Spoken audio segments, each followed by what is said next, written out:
지난 시간에 말씀드린 것처럼 오늘은 캄보디아에서 요즘 일어나고 있는 일들을 통해서 우리가 우리 자신을 한번 돌아볼 수 있는 시간을 가졌으면 좋겠습니다.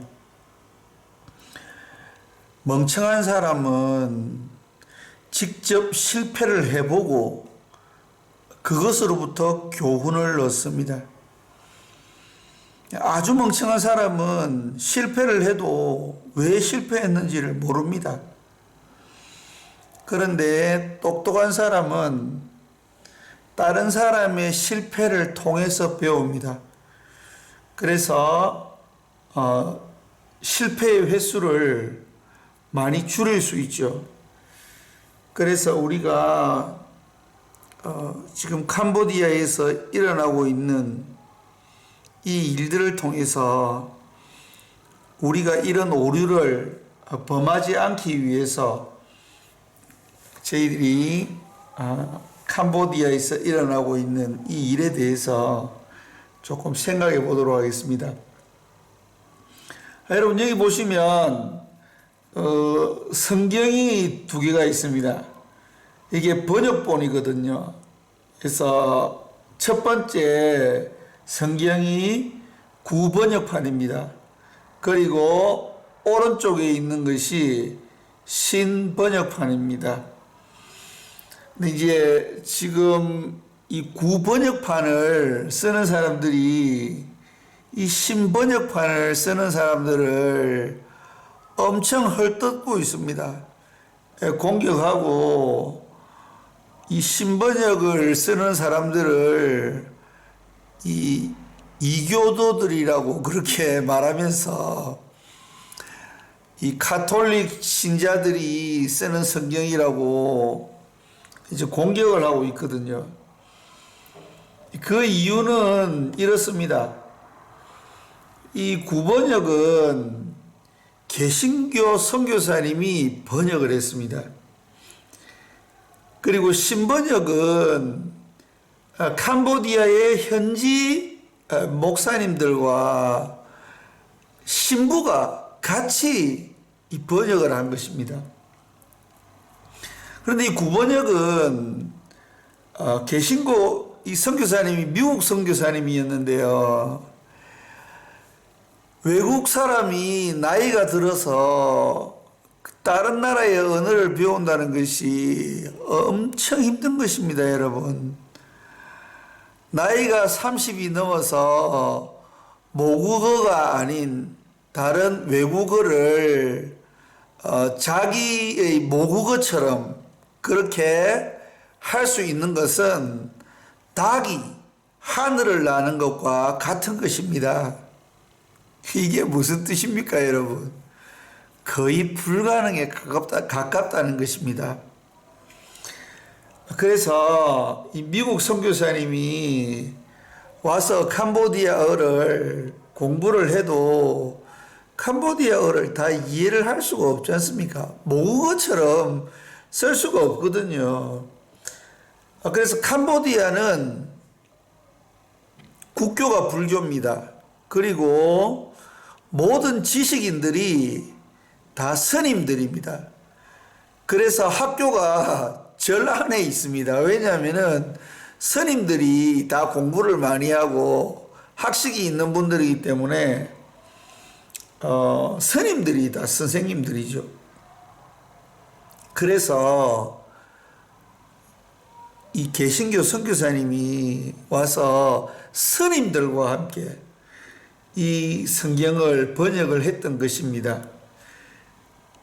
그런데 이 스님들이 산스크리트와 발리에 정통한 사람들이거든요. 그래서 이 학자들은 어려운 단어를 쓰는 것을 좋아합니다. 왜냐하면 쉬운 단어를 쓰면은 이 자기의 권위가 땅바닥에 떨어진다고 생각을 하거든요. 그래서 이 높은 위치에 있는 사람들, 공부를 많이 하는 사람들은 일부러 문자를 씁니다. 어려운 말을 쓰거든요. 그래서 이 구번역은 산스크리트와 발레이가 너무나도 많습니다. 여러분, 어떤 언어는 사상을 담고 있는 것입니다. 그래서 사상을 담고 있는 그릇이 이 언어입니다.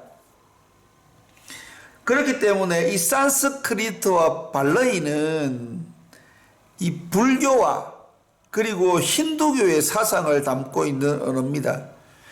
그렇기 때문에 이 산스크리트와 발레이를 많이 쓰면은 자동적으로 이 불교적 색채와 힌두교적 색채가 여기서 묻어날 수밖에 없습니다.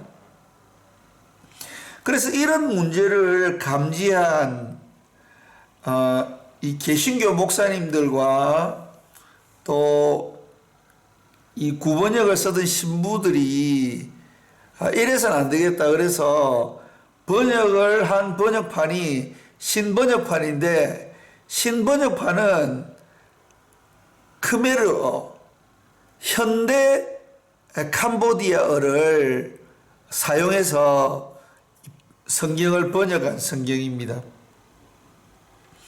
그리고 이 구번역은 이 개신교 선교사님이 이 번역을 했는데요. 영어 성경을 기초로 해서 번역된 겁니다. 그러니까 사실은 이게 두 번 번역된 거나 마찬가지입니다. 성경은 히브리어와 헬라어로 쓰여져 있지 않습니까? 구약은 히브리어, 신약은 헬라어로 기록되어 있습니다.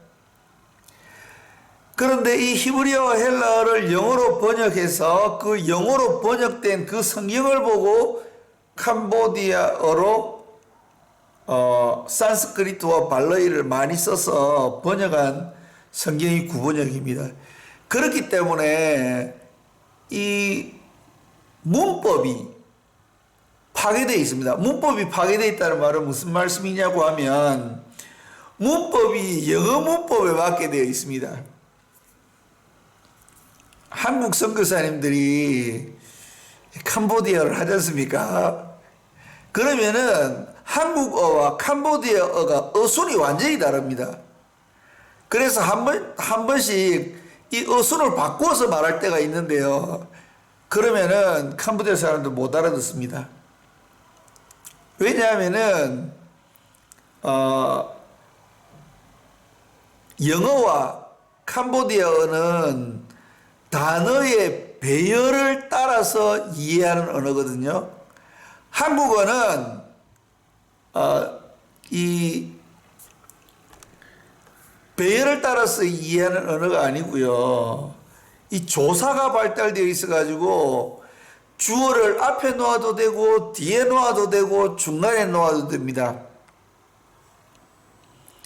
나는 학교에 간다. 간다 학교에 나는, 학교에 간다 나는, 학교에 나는 간다. 어디다 놓아도 주어, 목적어, 동사 어디다 놓아도 조사가 워낙 발달되어 있어가지고 이해하는 데는 아무런 지장이 없습니다. 그런데 캄보디아어는 이 단어 배열의 순서가 다르면 뜻이 완전히 뒤바뀌어 버립니다. 그래서 이 영어 문법에 기초해 가지고 이 구번역이 되어 있기 때문에 이해하기가 굉장히 힘듭니다. 그리고 산스크리트와 발레이가 많아가지고 웬만히 공부를 안 하면은 이 뜻을 이해를 할 수 없게 되어 있습니다. 제가 그 현지 목사님들, 캄보디아 현지 목사님들 재교육을 제가 하는 그 세미나에 제가 원장을 맡았던 적이 있습니다. 그때 이제 보통 이렇게 일주일씩 세미나를 할 때에 목사님들이 70명에서 80명 정도 참석을 합니다. 그럼 이제 그때 다 구번역 성경을 쓰거든요. 그럼 강사 목사님들이 그 참석한 현지 목사님들에게 성경 구절 한번 읽어보세요. 이렇게 하고 시키지 않습니까? 현지 목사님들이 성경 못 읽어요, 여러분. 왜? 구번역이 산스크리트와 발라이가 너무 많기 때문에 웬만하게 공부 안 해가지고는 읽어내지를 못하는 겁니다. 그만큼 어려운 단어가 발라이와 산스크리트입니다. 그런데 크마에도 거기 못지 않습니다, 여러분. 우리는 초등학교 1학년, 2학년만 되면 한국어를 다 읽을 수 있습니다. 웬만하면 다 읽죠. 그런데 캄보디아어는 6학년을 마쳐야지 읽을 수 있고요. 6학년 마치도 못 읽는 사람들이 못 읽는 학생들이 많습니다, 여러분. 그만큼 어려운 단어가 크메르어고 거기 60%가 산스크리트하고 발라입니다. 그런데 구번역은 산스크리트와 발라이를 엄청 많이 써가지고 문법도 지금 쓰고 있는 문법과 맞지 않은 그런 문법으로 기록해 놓았기 때문에 저희 사역자 중에 고등학교 선생님이 있습니다. 제가 그 선생님한테 물어봤습니다. 구번역과 신번역을 읽으면 차이점이 어떤 차이가 나냐. 자기는 구번역과 신번역이 어떤 차이가 나는지 잘 모르겠다고 저한테 이야기를 하더라고요. 그러면서 구번역 성경을 읽으면은 무슨 뜻인지 이해를 못 하겠대요, 여러분. 고등학교 화학 선생님입니다. 엄청 똑똑한 사람입니다. 지금 이렇게 되면은 여러분들은 어떤 성경을 쓰겠습니까? 여러분들이 선교사라고 하면은 어떤 성경을 쓰겠습니까? 그래서 저는 신번역 성경을 택했습니다. 그래서 신번역 성경으로 가르치는데 제가 개신교 선교사지 않습니까? 그러니까 이 개신교를 믿는 사람들이 이 꼴통들이 많거든요. 이 보수주의자들 꼴통들 많잖아요, 여러분. 저도 꼴통인데 꼴통이라고 이야기하니까 좀 웃기네요. 이제 그 현지 목사님들 중에서 이 구번역 쓰는 분들이 제가 신번역 쓰는 것을 보니까 저한테 메일이 오는 겁니다. 신번역 쓰지 말라고요. 신번역은 이 카톨릭 성경이기 때문에 쓰지 말라는 겁니다. 왜냐하면은 번역할 때 카톨릭 신부가 있었다는 거죠.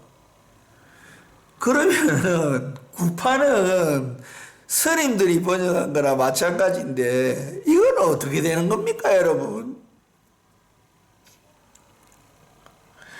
그래서 제가 그 현지 목사님 굉장히 그 조금 힘 있는 분입니다. 그분이 계속 메일 보내가지고 신번역은 가톨릭 성경, 구번역은 개신교 목사들이 사용하는 성경이라고 해서 제가 그분한테 메일을 보냈습니다. 도대체 신번역에 가톨릭 교리가 어디에 있냐고 제가 그 목사님한테 물어보니까 그 목사님의 대답이 매우 걸작입니다.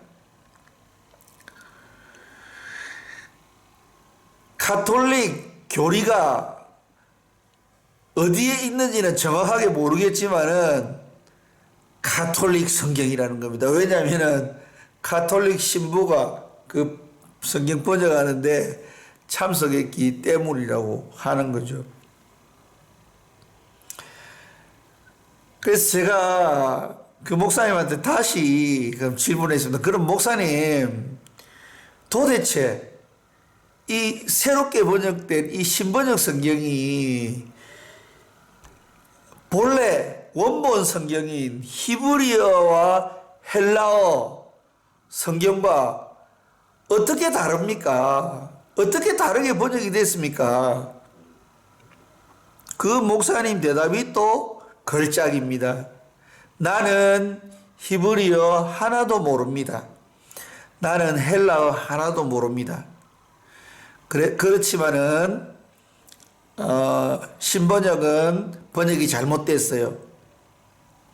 여러분, 히브리어 헬라어 모르는데 이게 어떻게 번역이 잘 됐는지 안 됐는지 어떻게 알 수가 있습니까?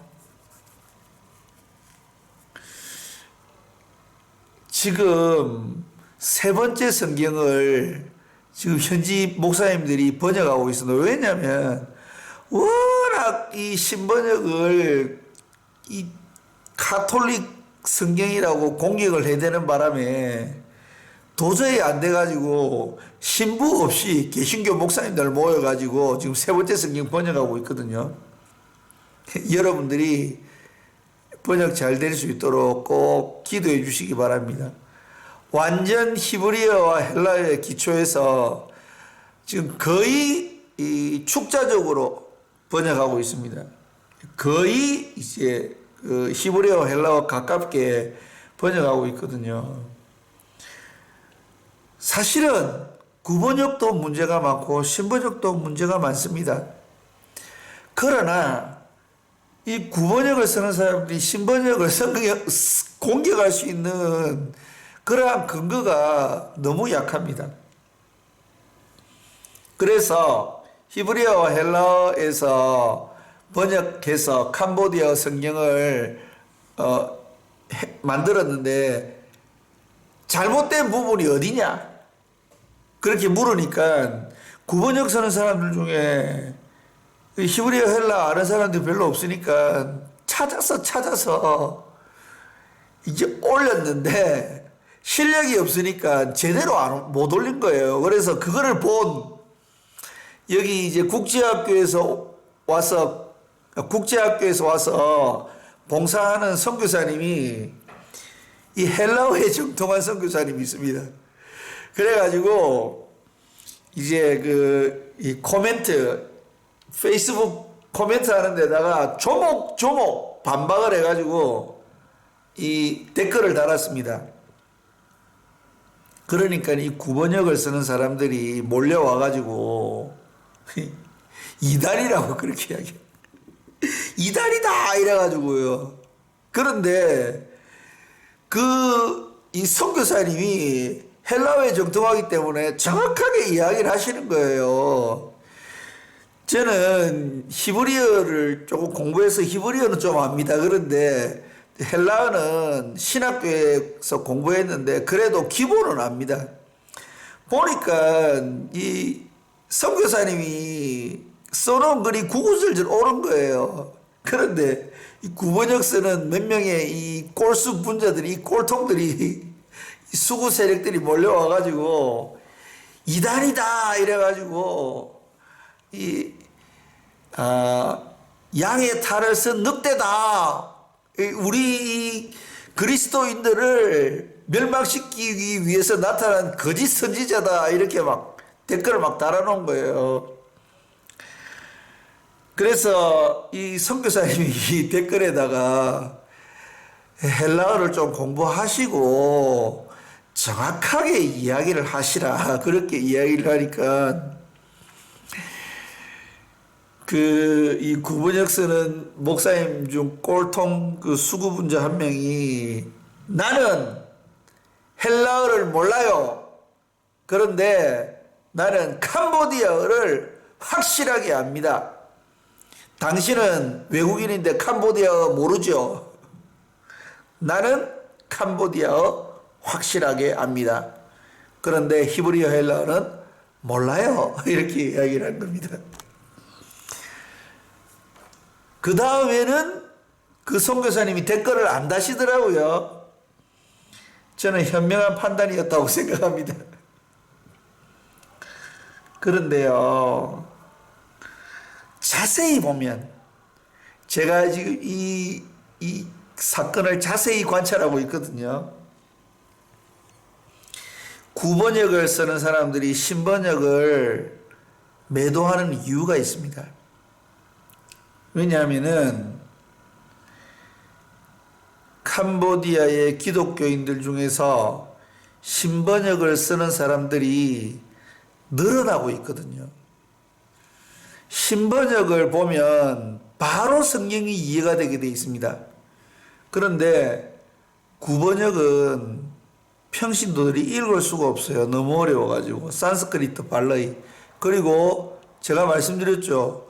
일부 목사들, 제가 보기에는 거의 한 60, 70%는 이 구판 성경을 잘 이해할 수가 없습니다. 왜냐하면 산스크리트와 발라이기 때문에요. 여러분 도대체 어디가 카톨릭입니까? 신번역을 쓰는 그룹이 카톨릭입니까? 구번역을 쓰는 그룹이 카톨릭입니까? 여러분 왜 마틴 루터가 종교개혁을 했는지 아시죠? 카톨릭 사제들이 일반 성도들이 성경 못 읽도록 헬라어로 막 성경 읽고 설교하고 그렇게 했잖아요, 여러분. 구번역 쓰는 목사님들은 이 구번역을 계속 써야지 속된 말로 사기를 좀 칠 수 있는 겁니다. 그러니까 자기들 마음대로 성도들을 이용해 먹을 수가 있는 거죠. 왜냐하면은 그냥 성경 본문을 읽고 자기가 하고 싶은 말을 하면 되거든요. 그런데 신번역을 쓰는 목사들은 자기가 하고 싶은 대로 말 못해요. 왜냐하면 평신도들이 성경을 보면은 지금 설교하는 목사님이 성경 말씀대로 하고 있는 건지 아니면은 자기 생각을 이야기하고 있는 건지 자기의 그러한 의도를 가지고 설교하고 있는 건지 바로 표가 납니다. 왜냐하면은 누구나 다 캄보디아어를 아는 사람은 누구나 다 쉽게 읽고 이해할 수 있는 것이기 때문입니다. 그럼 바리새인들과 사두개인들, 서기관들이 예수님을 엄청 싫어했지 않습니까? 왜 싫어했겠습니까?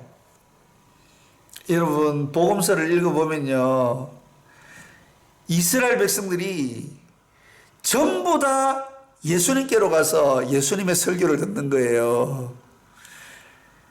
많은 사람들이 몰려와서 예수님의 설교를 듣고 이야 우리가 들어보지 못했던 말씀이로구나. 바리새인들과 서기관들이 이야기하면 도대체 저 사람들이 무슨 이야기를 하는지 몰랐는데 그냥 11조 가져와라. 성전에 제사하러 와라.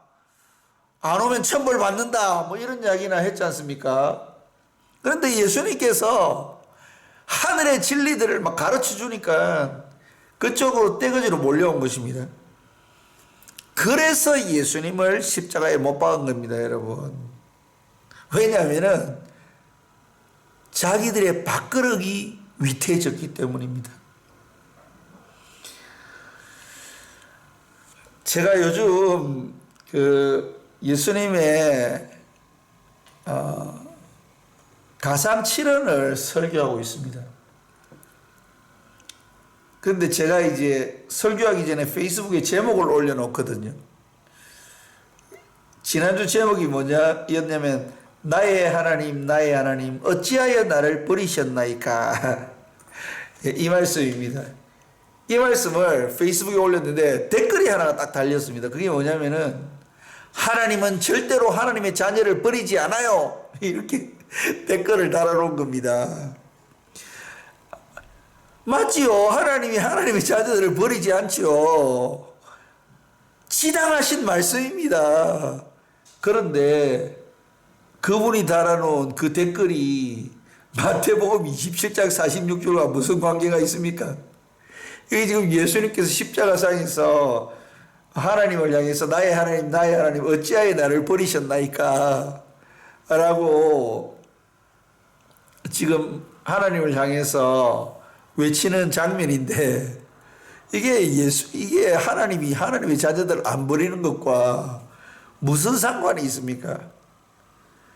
그분은 지금 마태복음 27장 46절을 이해를 못하는 거죠. 그리고 자기 딴에는 좀 믿음이 있는 것처럼 신앙이 있는 것처럼 댓글을 달았는데 자기의 수치를 그대로 드러낸 것입니다, 여러분. 제가 한 번씩 이야기하는 거 있죠. 가만히 있으면 50점이라도 받습니다. 내가 말하는 순간 빵점이 될 수 있다니까요, 여러분. 조심해야 됩니다. 악을 선하다 하며 선을 악하다 하며 흑암으로 광명을 쌓으며 광명으로 흑암을 쌓으며 쓴 것으로 단 것을 쌓으며 단 것으로 쓴 것을 삼는 자들은 화 있을진저 하리라. 이사야서 5장 20절 말씀이거든요, 여러분. 악한 것은 악한 것입니다. 선한 것은 선한 것이고요. 흑암은 흑암이고 빛은 빛입니다. 빨간색은 빨간색이고 노란색은 노란색. 그런데 노란색을 보고 이거 빨간색이야. 계속 우게 되면요. 이길 수가 없습니다. 우겨대는 사람을 절대로 이길 수 없습니다, 여러분. 노란색 종이를 보고 이거 노란색입니다 라고 이야기하는 사람과 노란색 종이를 보고 아니야 이거 빨간색이야 라고 우겨대는 사람이 싸우면 노란색을 노란색이라고 말하는 사람이 진다니까요, 여러분. 이길 수가 없어요.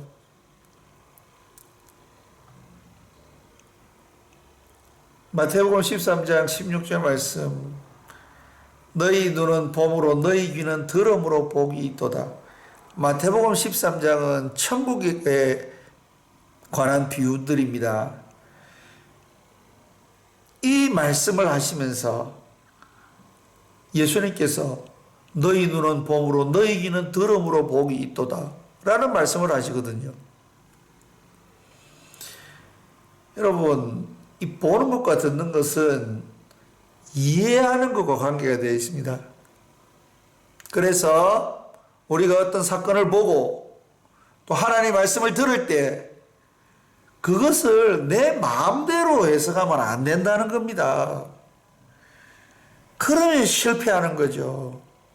우리가 지금 하나님 말씀에 대해서 계속 그 성막 가운데 있는 떡상을 통해서 공부하고 있지 않습니까? 내가 보고 싶은 것을 보고 내가 듣고 싶은 것을 들으면 실패할 가능성이 높아집니다, 여러분. 맞지 않습니까? 예수님이 요한복음 8장 32절에서 하신 말씀, 진리를 알지니 진리가 너희를 자유케 하리라. 진리를 따라서 보고 진리를 따라서 이해를 해야 됩니다. 내 마음대로 이해하면 안 돼요, 여러분. 내 유익을 위해서 빨간색을 노란색이라고 한다든지 노란색을 검은색이라고 한다든지 이렇게 이야기하면은 실패할 가능성이 매우 높습니다. 그럼 구판과 심판에 이 지금 논쟁이 일어나고 있는데요. 누가 이기겠습니까, 여러분? 지금 구판을 가진 사람들이 이깁니다. 왜냐하면 우겨대거든요. 결국 누가 이기겠습니까? 둘 다 지겠죠. 둘 다 물고 뜯고 싸우다가 둘 다 망할 겁니다, 여러분. 우리가 오늘 이 성교지의 이야기를 통해서 생각을 해봐야 됩니다. 제가 처음에 이 사건을 볼 때는 조금 화가 나더라고요. 제가 다혈질을 해가지고 피가 거꾸로 돌더라고요. 그러다가 감정이 바뀌었어요. 불쌍한 감정으로 바뀌었어요. 참 불쌍하다. 그 다음에 제가 또 든 생각이 뭐냐면요. 나도 저렇게 하고 있는 거 아닐까라는 생각이 들었어요, 여러분. 나도 그럴 수 있거든요. 왜냐하면 범죄한 인생은 항상 자기중심적입니다. 그렇기 때문에 제가 갑자기 그런 마음이 드는 거예요. 나도 저 구판 쓰는 사람들처럼 바리새인들처럼 서기관들처럼 그렇게 하고 있지는 않은가? 라고 제 자신을 돌아보게 되었습니다. 나는 과연 진리 가운데 서 있는가? 진리를 따라보고 진리를 따라 듣고 있는가?